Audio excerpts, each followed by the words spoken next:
This is a video about the mechanical process of signing up for Medicare, not the issues surrounding what kind of program to choose, whether Medigap or Medicare Advantage, which I discuss in a separate video.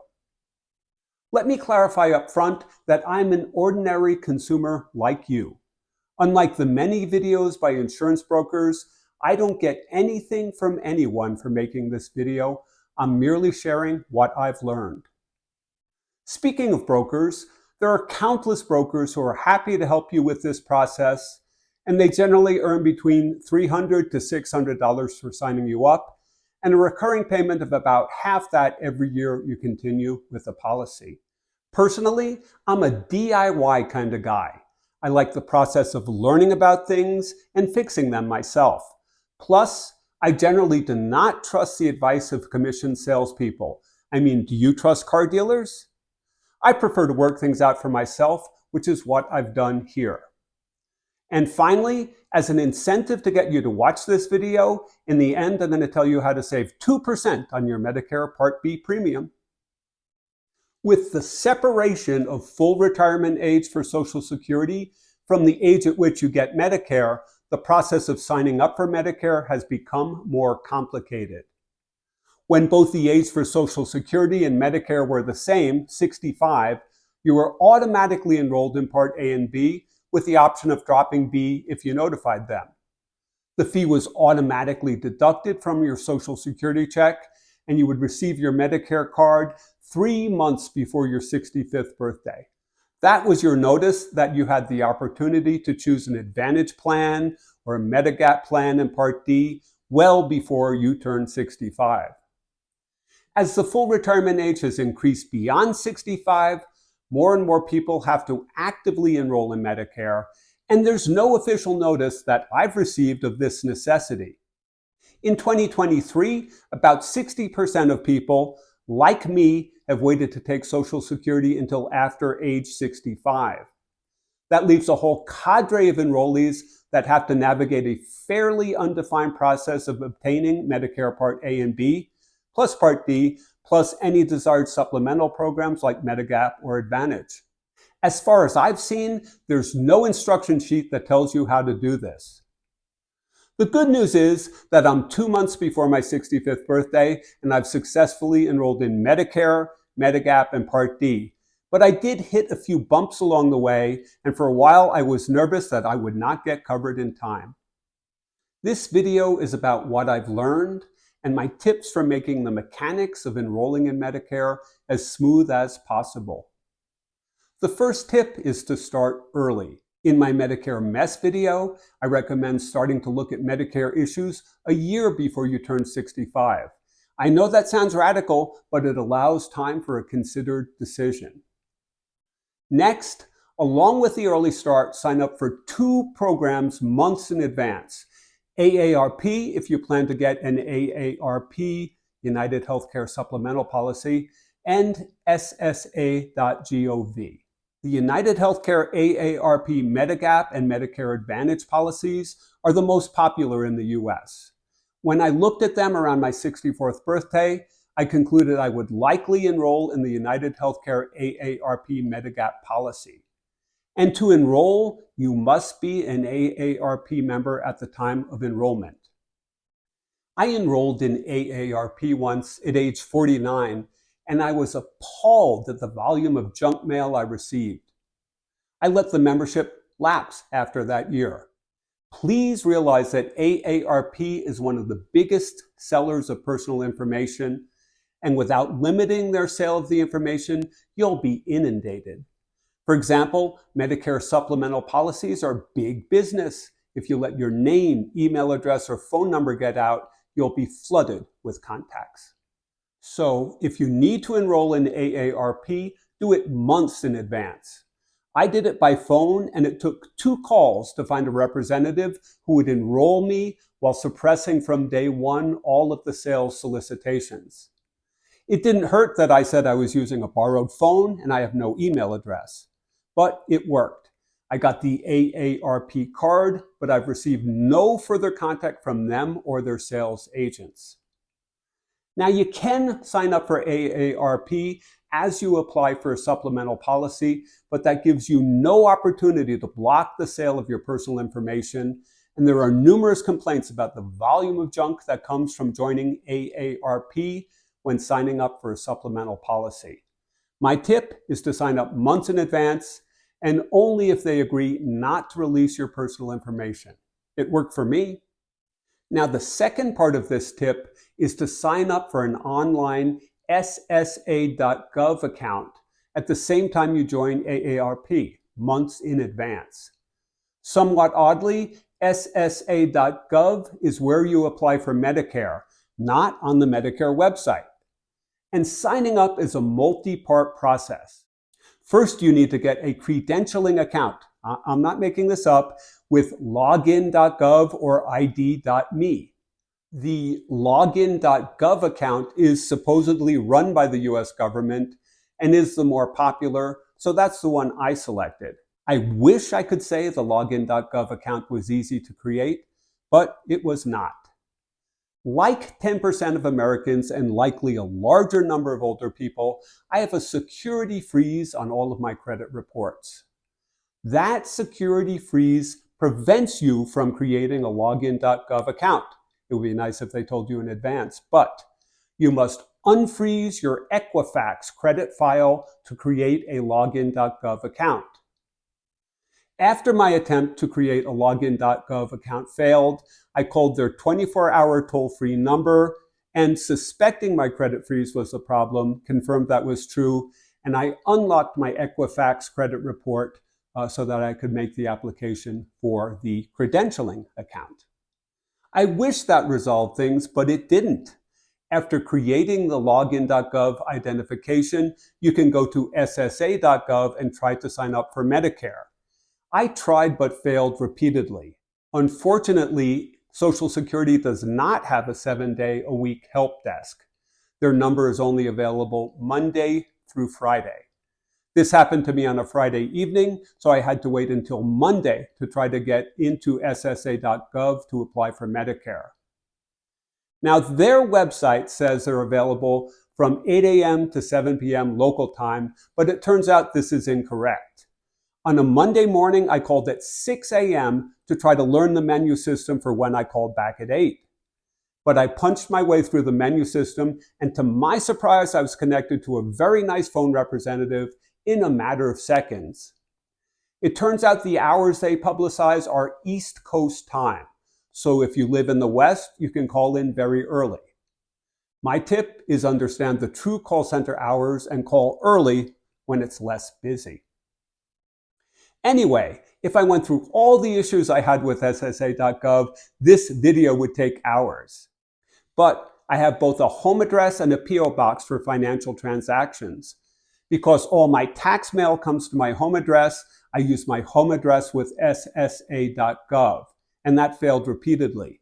It turns out, after I talked to a representative, they wanted my P.O. box, which was what's on my credit report, and when I entered that, I was able to create a Medicare account.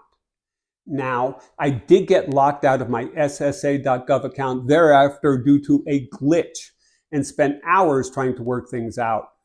The other thing I found out is that their sign-in help desk is open until midnight Eastern time if you have issues with the SSA sign-in like I did.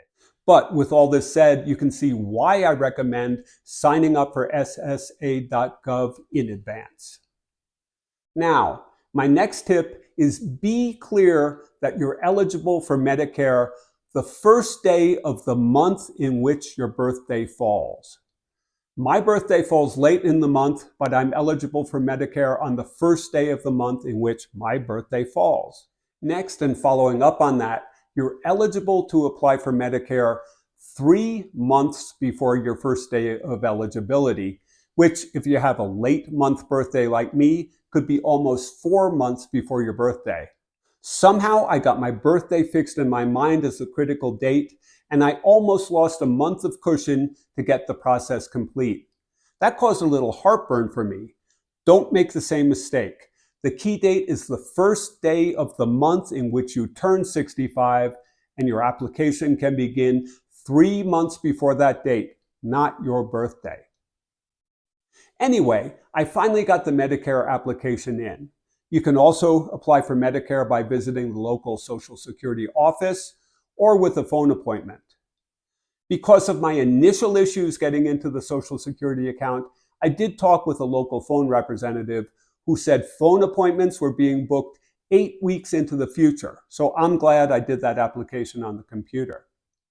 When you do the online application, there's only one tricky question, and that's, do you currently have insurance? Well, yeah, I've got Affordable Care Act coverage, so one would think the answer is yes. But when they say insurance, they're only referring to a policy through a current employer, which I don't have. Watch for this question because it's repeated in the application for supplemental policies. Now, I thought the approval process for Medicare would be instantaneous, but it's not. Someone in a regional office apparently has to personally eyeball the application. Their party line is that it takes 30 to 60 days to approve a Medicare application, which would have taken me past my Medicare start date. The local phone representative I spoke with said they prioritize applications effective the following month, so it might be faster. But you can see why the tip to start the application process as soon as possible is so important. Now, I applied on the 11th of the month, and luckily I got an email on the 15th of the month saying my submission status had been updated. Unfortunately, once again, I couldn't sign into my SSA.gov account and went through hours trying to resolve what they called a known glitch. On the 19th, I was finally able to talk to Medicare, and it was Medicare I talked to, not Social Security. I talked to a Medicare representative who confirmed my application was approved, and after much cajoling, was willing to tell me my Medicare number. So it took me 8 days to get approval and my Medicare number. And you need that Medicare number to get Part D coverage and Medigap coverage. Coincidentally, all of the government employees I spoke with were very nice. Because I was closing in on 1 month before the date Medicare would start, I was apprehensive the supplemental policies would be as time-consuming as getting Medicare. And I got very nervous and pushed the application process. Now, at this point, you could turn all of these issues over to an insurance broker, but I chose not to do so, and I was glad I handled it myself because the remaining process was easy and surprisingly fast. I applied first for a Part D drug plan, which you access through the Medicare Plan Comparison website. Sign up was fast and simple. I then called United Healthcare to confirm they would not release my personal information like AARP does, and they said they do not. 2 things surprised me about the United Healthcare application process. First was the depths of the questions they would ask you if you had to qualify based upon your health, which I did not have to do because I'm a first-time applicant. It emphasizes the importance of choosing a Medigap policy carefully, as you may well be in the same plan for the rest of your life, as I discuss in the Medicare Mess video. The second thing that surprised me was instant approval at the end of the application process. The screen said, wait a minute, and 1 minute later it popped up and said, you are approved. I was very impressed to have that approval in 1 minute because I was worried that my time was running out. So for the commercial application process, it took just an hour or 2 on one afternoon, and that includes very careful proofreading of all the information I input. It's easy to make a typographical error, and when you're facing a deadline, you don't want to mess up on the things that you input. Now, United Healthcare gave a $2 per month deduction in the fee if you sign up for auto withdrawal from a bank account, so initially I did that. I've always wondered how Medicare would be paid when you're not collecting Social Security, and a phone representative from Medicare told me they'll mail a quarterly paper bill, which I rather like. But she said my January bill would be for 5 months or almost $1,000, which would be quite a shock to my budget. Now, the next tip, and the one I teased you with a bit in the beginning of this video, is how to save 2% on your Medicare Part B premium. Medicare allows you to pay your bill automatically by a charge card. If you use a charge card like the Citi Double Cashback card that gives you 2% credit, you'll effectively save 2% on your premiums. Now, 17 days have passed since my online Medicare application, and I have not yet received my Medicare card or my Welcome to Medicare package. If you're close to your deadline for getting supplemental coverage, I highly recommend calling Medicare to obtain your Medicare number, which will then allow you to get supplemental coverage even before you receive your Medicare card. And the final tip, even after you successfully sign up for Medicare, there's one last step. If you have current insurance coverage, for example, Affordable Care Act coverage, like I have, you should be sure to remember to cancel that insurance plan effective the date your new Medicare coverage starts.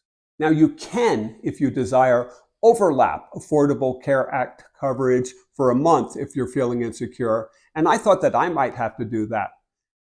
But if you have been receiving a subsidy, it will cease when you start Medicare, leaving you footing the full bill. So that's my experience with the mechanics of enrolling in Medicare and supplemental insurance. I hope my experiences help make your enrollment smoother than mine. And now the best summary I found of some, but not all of these issues, but at least some of the deadlines, is Section 1 of the book Medicare and You. It's available in paper form free from the government or in PDF form online. Now, if you're involved in this Medicare application process, you also might want to take a look at my Medicare Mess video. Good luck to you in your application process, and thank you for watching.